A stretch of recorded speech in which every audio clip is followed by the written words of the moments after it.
Assalamualaikum warahmatullahi wabarakatuh. Waalaikumsalam. Perkenalkan, saya Dr. Tulus. Dengan Bapak siapa? Bapak Adit. Baik Pak, Bapak datang ke klinik ada keluhan apa ya Pak? Gak bisa kencing dok. Sejak kapan Pak? Sejak kemarin. Baik, Bapak pada hari ini saya akan melakukan pemeriksaan rectal tusers. Nanti akan melakukan pemeriksaan pada dubur Bapak atau anus Bapak. Nanti tolong Bapaknya mencopot celananya ya Pak.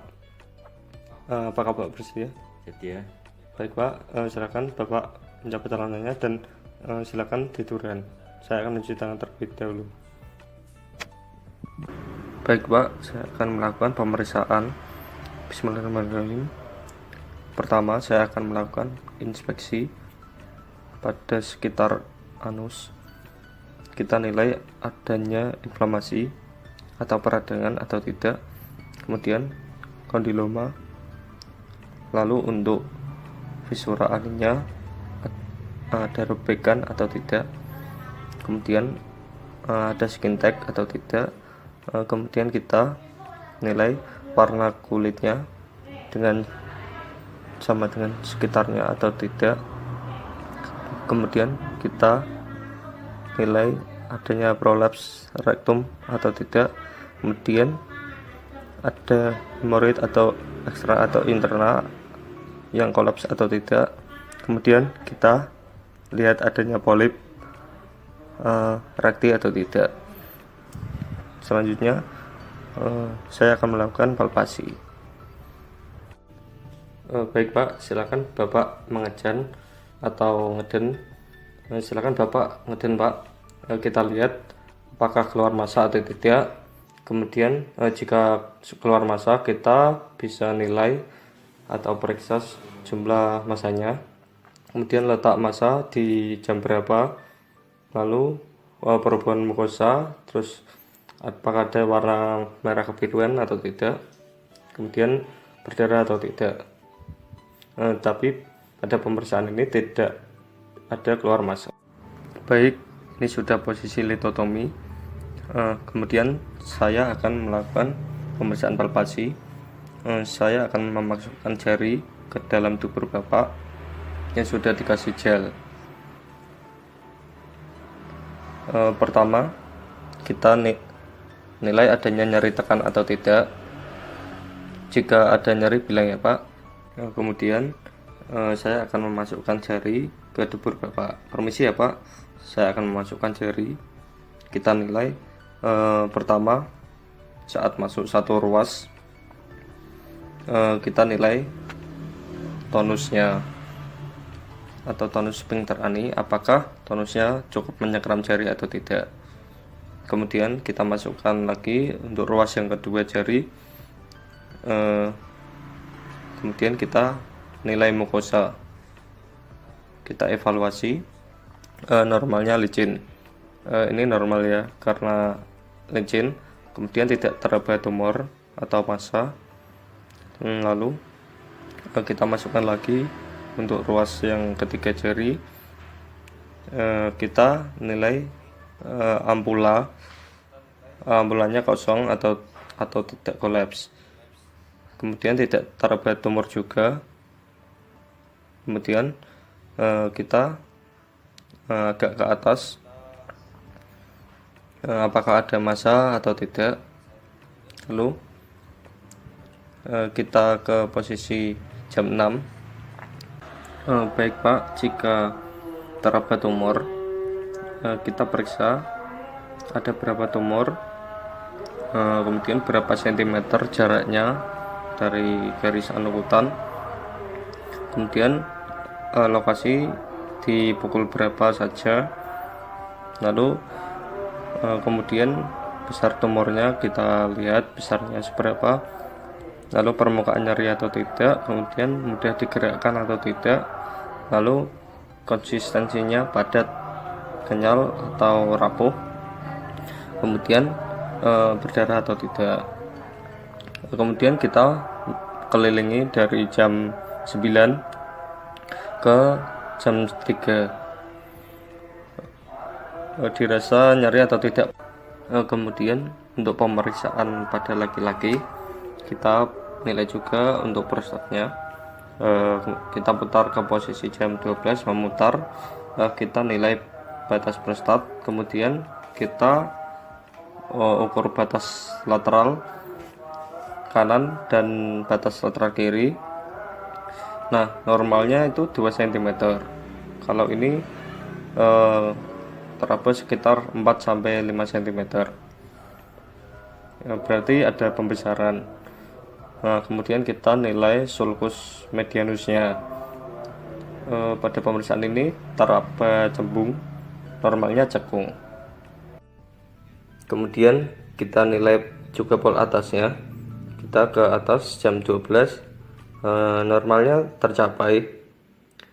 Baik pada pemeriksaan ini hasilnya tercapai. Kemudian kita nilai permukaannya, yaitu rata atau berbenjol. Dari pemeriksaan ini permukaannya rata. Baik, kemudian kita nilai konsistensinya. Pada pemeriksaan ini kenyal, yaitu normal. Kemudian kita nilai ada nyeri atau tekan atau tidak. Baik, apakah ada nyeri, Pak? Tidak ya, Pak. Baik, kemudian kita keluarkan tidak ada bekas darah atau lendir pada bekas handscoon ya. Baik, Pak, pemeriksaan rektal tusser telah selesai. Terima kasih atas kerjasamanya, Pak. Kemudian saya akan mencuci tangan dan melepaskan handscoon. Baik, kemudian saya akan membacakan hasil. Untuk hasil dari pemeriksaan rektal tusser tadi, tidak dapat didapatkan tonus sphincter anilnya kuat, kemudian mukosa rektum licin, kemudian tidak ada massa, tetapi ada pembesaran prostat ya, Pak. Kemudian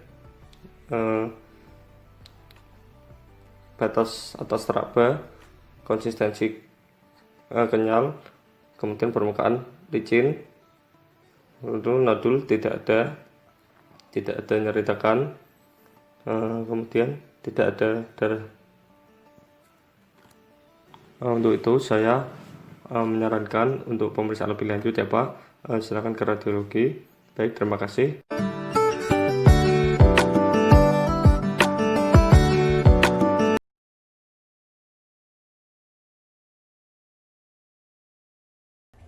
Untuk pertama saya akan melakukan anamnesis terlebih dahulu. Assalamualaikum warahmatullahi wabarakatuh, Pak. Waalaikumsalam. Perkenalkan, nama saya Dr. Tulus. Dengan Bapak siapa? Bapak Rizky. Baik, Bapak alamatnya di mana, Pak? Ayu. Di Tayu ya, Pak.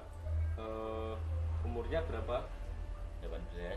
Baik, 18 tahun. Datang ke sini sendiri atau ditemani orang tua atau? Temani orang tua. Baik, Pak. Bapak datang ke sini ada keluhan apa, Pak? Ada keluhan di bagian bawah kemaluan saya bengkak. Oh, bengkak ya, Pak.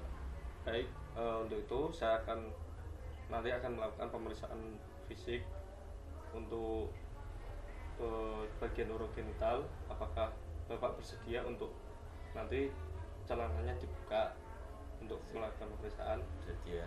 Baik, Pak. Terima kasih, Pak. Silakan Bapak berbaring. Silakan Bapak relax dan mencopot celananya, Pak. Baik, setelah pasien sudah posisi berdiri dan sudah membuka celananya, kemudian saya akan mencuci tangan terlebih dahulu dan menggunakan handscoon. Baik, setelah menggunakan handscoon, untuk pertama yang kita lakukan yaitu inspeksi. Kita inspeksi untuk hernia skrotalis ini. Biasanya tampak benjolan di daerah lipat paha sampai dengan skrotum. Kemudian untuk warna dari skrotumnya sekitarnya biasanya ada kemerahan, yaitu menunjukkan strangulata. Kemudian untuk bentuk dari skrotumnya, kalau hernia ini biasanya berbentuk seperti sosis. Kemudian kita lakukan pemeriksaan palpasi.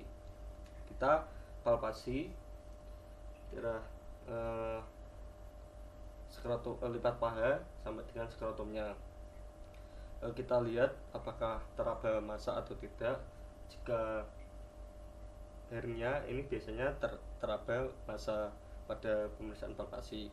Kemudian kita lakukan perabaan pada daerah skrotumnya, yaitu biasanya kalau hernia itu perabaannya lunak. Kemudian kita lakukan palpasi pada daerah skrotumnya, terutama di daerah testis, yaitu massa teraba terpisah dari testis. Kemudian untuk pol atas tidak teraba untuk kasus hernia ini. Kemudian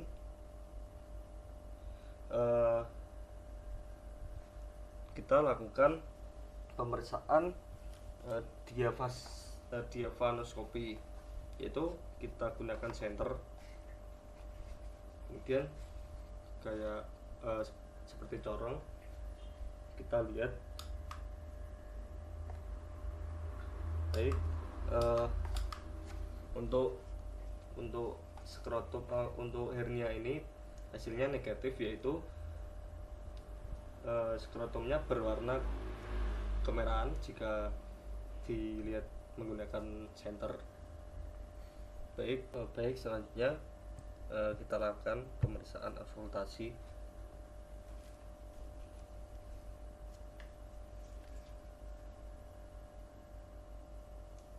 Baik, untuk pemeriksaan auskultasi pada kasus hernia ini biasanya dia terdengar bising usus.